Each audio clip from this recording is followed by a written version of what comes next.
فأعوذ بالله من الشيطان الرجيم. بسم الله الرحمن الرحيم. فإذا جاءت الصاخة يوم يفر المرء من أخيه وأمه وأبيه وصاحبته وبنيه لكل امرئ منهم يومئذ شأن يغنيه. صدق الله العظيم.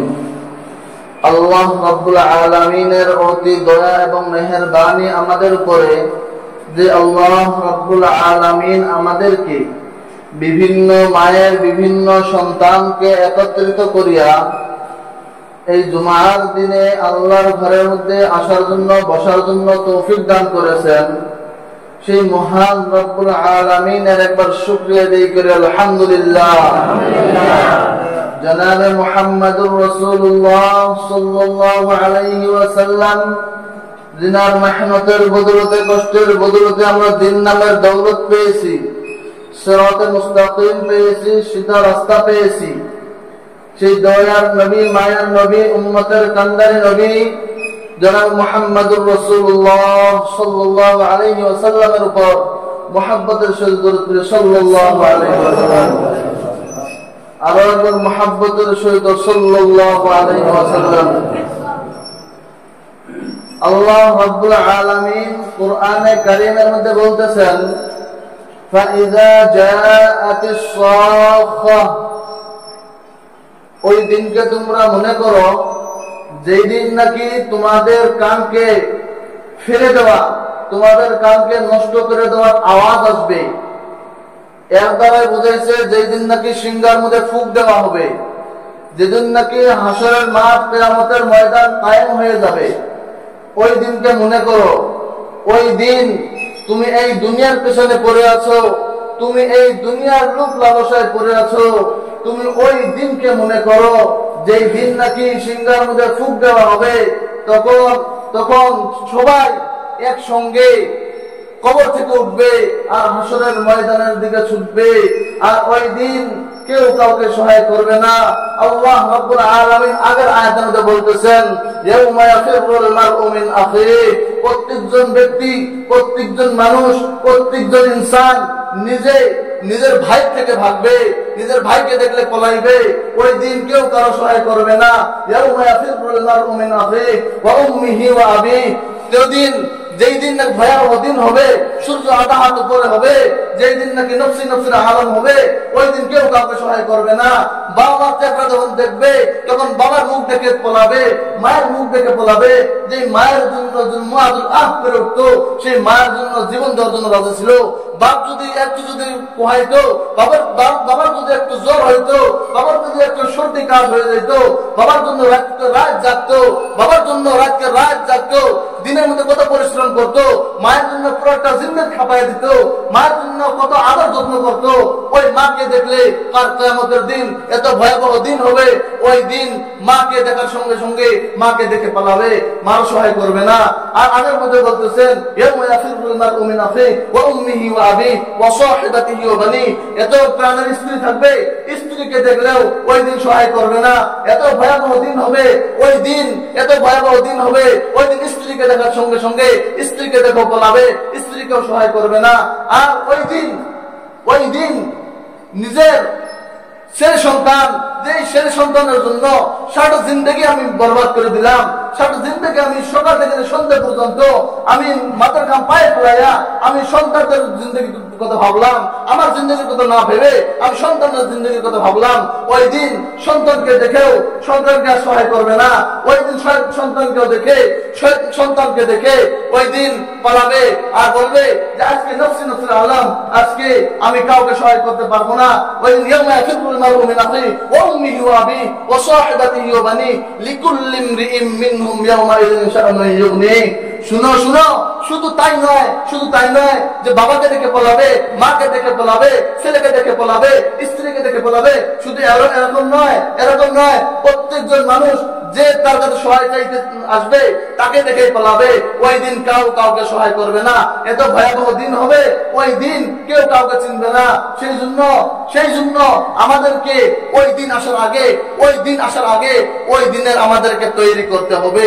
আর ওই দিন আসার আগে আমাদের জিন্দেগির মধ্যে নবী পাক সাল্লাল্লাহু আলাইহি ওয়াসাল্লামের সিরাত, নবী সাল্লাল্লাহু আলাইহি ওয়াসাল্লামের আখলাক, নবী সাল্লাল্লাহু আলাইহি ওয়াসাল্লামের চরিত্র, নবী সাল্লাল্লাহু আলাইহি ওয়াসাল্লাম উঠা বসা চলাফেরা সমস্ত কিছু আমাদের জিন্দেগির মধ্যে ফিট করতে হবে। আর আমরা যদি ওই দিন আসার আগে আমরা যদি তৈরি না করি, ওই দিন আমাদেরকে প্রশ্ন করা হবে। যে প্রশ্নগুলো করা হবে, ওই প্রশ্নের জবাব যদি আমরা দুনিয়া থেকে যদি তৈরি করে না যাই, তাহলে ওই দিন আমাদের লা আদরি হায় আফসোস করার কোনো উপায় থাকবে না। আল্লাহ নবী সাল্লাল্লাহু আলাইহি ওয়াসাল্লাম বলেছেন, যখন থেকে হাসরের মাঠ কায়েম হয়ে যাবে, বিচারের আদালত দায়ের হয়ে যাবে, বিচারের আদালত শুরু হয়ে যাবে, ওই দিন প্রত্যেকজন মানুষকে 5টা প্রশ্ন করা হবে। যতক্ষণ পর্যন্ত 5টা প্রশ্নের উত্তর দিতে না পারবে, ততক্ষণ পর্যন্ত একটা কদম আগাইতে দিবে না, একটা কদম পিছনে যাইতে দিবে না। সর্বপ্রথম জিজ্ঞাসা করা হবে, ওয়ান উমরিহি ফিমা আফনা, তোমার সারা জিন্দেগি, তোমাকে দেওয়া হয়েছিল 60-70 বছরের জিন্দেগি, এই জিন্দেগি তুমি কোন কাজে ব্যয় করেছো? তুমি কোন রাস্তায় খরচ করেছো? তোমার এই জিন্দেগি যে দেওয়া হয়েছিল, তুমি কোথায় খরচ করেছো? তুমি কোথায় কাটাইছো? আমাদেরকে যখন জিজ্ঞাসা করা হবে, আমাদের একটা জবাব ছাড়া আর অন্য জবাব কোনো থাকবে না।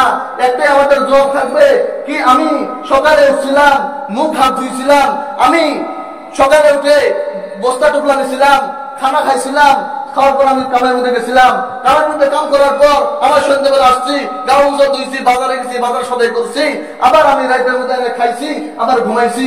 এরকম আমার জিন্দগির এই হিসাব ছাড়া আমি আর কিছু হিসাব দিতে পারবো না। এরকম জিন্দগি, এটাকে জিন্দগি বলে না। এরকম জিন্দগির তো জানোয়াররা কাটাইতেছে। সকালে ক্ষেতের মধ্যে যাইতেছে, সকালে জঙ্গলের মধ্যে যাইতেছে, নিজে শিকার করতেছে, ঘাস খাইতেছে, গাছপালা তরুণতা খাইতেছে, আর সন্ধ্যাবেলা পেট ভরে বাড়িতে আসতেছে, আর রাত্রে ভর ঘুমাইতেছে, আবার সকালে ময়দানের মধ্যে চলে যাইতেছে, পাথরের মধ্যে চলে যাইতেছে, জঙ্গলের মধ্যে চলে যাইতেছে, খাইতেছে। এরকম জিন্দগি জানোয়ারের জিন্দগি কাটাইতেছে। তাহলে জানোয়ারের জিন্দগি আর আমাদের জিন্দগির মধ্যে পার্থক্য কি হইল?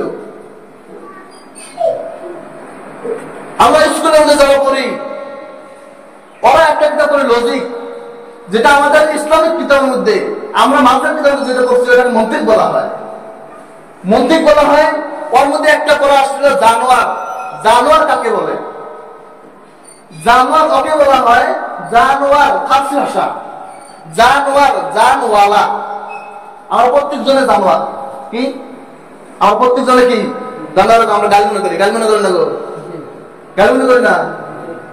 প্রত্যেক জনে মনে করি জানোয়ার, এটা একটা জানোয়ার। প্রত্যেক জনে জানোয়ার। জান মানে কি? জানোয়ার আমার ভিতরে জানাচ্ছে না গো, আমার আচরণে যান নামে কোথাও নাই, আছে না?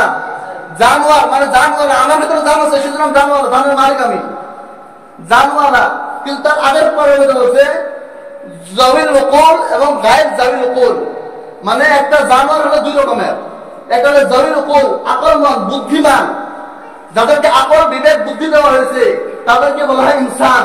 আর গায়েব জাবিল উকুল, যাদেরকে আকল, বিবেক, বুদ্ধি কিছুই দেওয়া হয় নাই, শুধু তাদেরকে শুধু খাওয়া দাওয়া ঘুমানো এইগুলি দেওয়া হয়েছে, তাকে বলা হয় জানোয়ার, গায়েব জাবিল উকুল। যেগুলো আমরা মোষ, গরু, ভেড়া, ছাগল ইত্যাদি এদেরকে আমরা জানোয়ার বলি।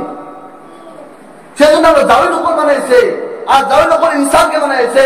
ওয়ালাকাদ কাররামনা বানি আদম, প্রত্যেক আদম সন্তানকে জাবিল উকুল বানাইছে, আকলমন বানাইছে, বুদ্ধিমান বানাইছে।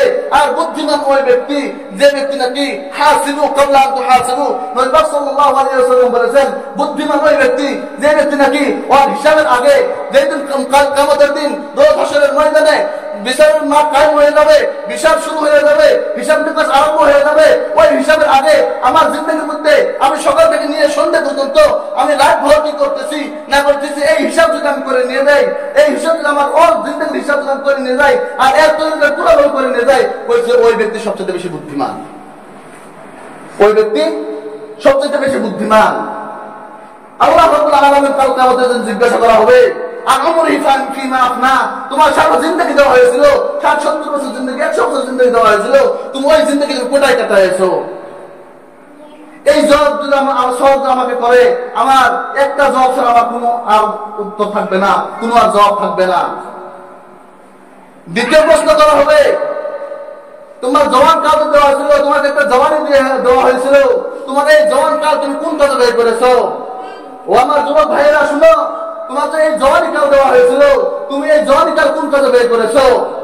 তোমার জওয়ানি কাল যখন জিজ্ঞাসা করা হবে তুমি এই জওয়ানি কাল কোন কাজে ব্যয় করেছো, আমার তখন একটা জবাব ছাড়া একটা উত্তর ছাড়া আমার কোনো উত্তর থাকবে না, যে আমি সকালে উঠছিলাম, ব্যাট নিছিলাম, ফুটবল নিছিলাম, ক্রিকেট নিছিলাম, ময়দানের মধ্যে গেছি, আমি খেল তামাশা করছি, আর সন্ধ্যাবেলা আসছি, দুপুরে আসছি, গা গোসল দিয়েছি, একটু আরাম করছি, আবার সন্ধ্যাবেলা আবার খেলতে চলে গেছি, নদীর পরে আড্ডা মারছি, নামার মধ্যে বসে বসে আড্ডা মারছি।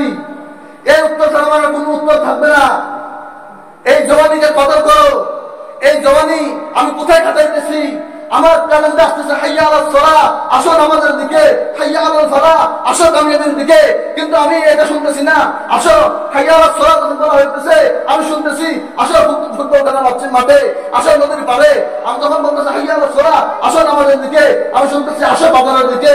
আমাকে তখন বলা হইতেছে হাইয়া আলাস সালাহ, আসো নামাজের দিকে, আমি শুনতেছি আসো খেতের দিকে। আমাকে তখন বলা হইতেছে হাইয়া আলাস সালাহ, আসো নামাজের দিকে, আমি যাইতেছি দোকানের দিকে, আমি যাইতেছি চাকরির দিকে, আমি যাইতেছি খেলার দিকে, আমি যাইতেছি আমি অটোর দিকে, আমি যাইতেছি পেট্রোলের দিকে, আমি যাইতেছি ফার্মের দিকে। আমাকে যখন বলা হইতেছে হাইয়া আলাল ফালাহ, আসো কামিয়াবির দিকে, আমি যাইতেছি যেটা আমার খারাপ কাজ, যেটা বরবাদের রাস্তা, আমি বরবাদের রাস্তা মধ্যে চলতেছি, কামিয়াবির রাস্তা এখনো আমরা চিনতে পারলাম না। বলেছে এই জওয়ানের আমল, এই জওয়ানিকে যদি আমল করি, এই জওয়ানিকে যদি আমি ইবাদতের মধ্যে লাগাই দেই, তাহলে আমি বুড়া হয়ে যাওয়ার পরেও আমি এরপর আমি পাইতে থাকবো। তাফসীরের কিতাবের মধ্যে মুফাসসিরিনগণ লিখেছেন, যদি সে সুস্থতা থাকা অবস্থায় তার জওয়ানির মধ্যে সে যদি 5 ওয়াক্ত নামাজ পড়তো, সে যদি আল্লাহর ইবাদত গুজার করতো, সে যদি আল্লাহর হুকুম করে মেনে চলতো, তাহলে তার জন্য পেনশন রেখে দেওয়া হয়েছে। তার জন্য পেনশন রেখে দেওয়া হয়েছে। যারা নাকি চাকরি করে, জওয়ানের চাকরি করে, বুড়ার চাকরি করে, জওয়ানের চাকরি করে, বুড়ার চাকরি করে না, জওয়ান না বুড়া, জওয়ানি অবস্থায় চাকরি করে, আর্মি চাকরি কর, মাস্টারি চাকরি কর, বিডিআর চাকরি কর, আর্মি পুলিশ কর, আসাম পুলিশ কর, যত চাকরি আছে সমস্ত চাকরি জওয়ানের মধ্যে করে, বুড়ার মধ্যে কেউ চাকরি করে না। যখন নাকি চাকরি করতে করতে যখন বুড়া হয়ে যায়, তখন তাকে রিটায়ার করে দেওয়া হয়। কি করে দেওয়া হয়? রিটায়ার করে দেওয়া হয়। রিটায়ার করে দেওয়ার পর তার একটা কিছু একটা পেনশন চালু করে দেওয়া হয়। পেনশন তার কিছু একটা মাসে মাসে কিছু একটা দেওয়া হয়। কিসের জন্য? যে সারা জিন্দগি এই সরকারি জায়গার মধ্যে সে তার কাটায় দিছে, সেজন্য তার ওখান থেকে বের হয়ে যাওয়ার পরেও, ওই শক্তি না থাকার পরেও তাকে সরকার তরফ থেকে কিছু কিছু দরমা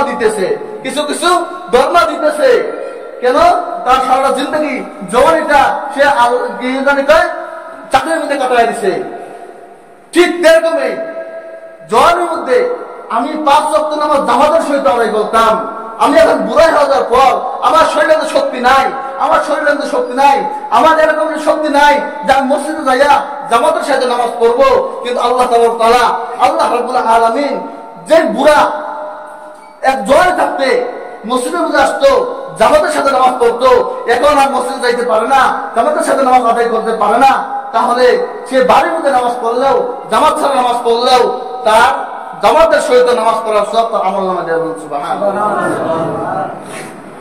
2 নম্বর বলা হয়েছে যে নাকি জওয়ানির মধ্যে সুস্থতা থাকতে যে 5 ওয়াক্ত নামাজ জামাতের সহিত আদায় করতো, কিন্তু এখন বেমার হয়ে যাওয়ার পর বেমারির কারণে সে আর জামাতে শরীক হইতে পারে না, সে আর নামাজ পড়তে পারে না, সে আর আল্লাহর ইবাদত ভালো মতন করতে পারে না। তো বলা হয়েছে যে সে জওয়ানের মধ্যে যেইভাবে আমল করতো, যেইভাবে জামাতের সাথে নামাজ পড়তো, এই অসুস্থ অবস্থায় তাকে সেই জামাতের সওয়াব, ইবাদতের সওয়াব তার আমল নামায় লিখে দেয়। বলুন সুবহানাল্লাহ। 3 নম্বর বলা হয়েছে যে নাকি বাড়িতে থাকতে 5 ওয়াক্ত নামাজ পড়তো, আল্লাহর ইবাদত করতো, আল্লাহর হুকুম মোতাবেক চলতো, সে যখন সফরে যায়, সফরে যাওয়ার পর সফরের মধ্যে ভালো মতন ইবাদত করতে পারে না, ভালো মতন নামাজ পড়তে পারে না, ভালো মতন জামাত করতে পারে না, তাহলে সে সফর যাওয়ার পরেও সে জয়ের মধ্যে সে বাড়িতে থাকতে 5 ওয়াক্ত নামাজ পড়ার কারণে সে সফরে যাওয়ার পরেও তার আমল নামার মধ্যে জামাতের সওয়াব, ইবাদতের সওয়াব তার আমল নামার মধ্যে লেখা যাবে। সুবহানাল্লাহ। এই জয়ের এত দাম রেখেছেন আল্লাহ রাব্বুল আলামিন। এই জয়ের বিষয়ে জিজ্ঞাসা করে আমি কি জবাব দেবো আল্লাহর কাছে? সেই জন্য ও যুবক ভাইরা, আমার এই জিন্দগি, এই আমার জওয়ানিকে আমি কাজে লাগাই, আমি অনন্ত কাজের মধ্যে যাতে আমার এই লাইফটাকে যাতে বরবাদ করে না দেয়, আমার এই লাইফটা আমি জওয়ানি কাজটা আল্লাহর ইবাদতের মধ্যে লাগাই দেই, আল্লাহর ইবাদতের মধ্যে লাগাই দেই, না হলে কাল কিয়ামতের দিন লা আদরি ইয়া নাফসি নাফসি, ইয়া নাফসি নাফসি, হে আমার কি হবে, আমার কি হবে, আমার কি হবে, এই জবাব ছাড়া আমার আর কিছু থাকবে না, আফসোস ছাড়া কি থাকবে না। ইয়া হাসরাতা, ইয়া হাসরাতা, আমার আফসোস, হায় আফসোস, আমি দুনিয়া কি করছি, এই আফসোস ছাড়া কিছু থাকবে না। সেই জন্য আমার জওয়ানিকে আমি কাজে লাগাই।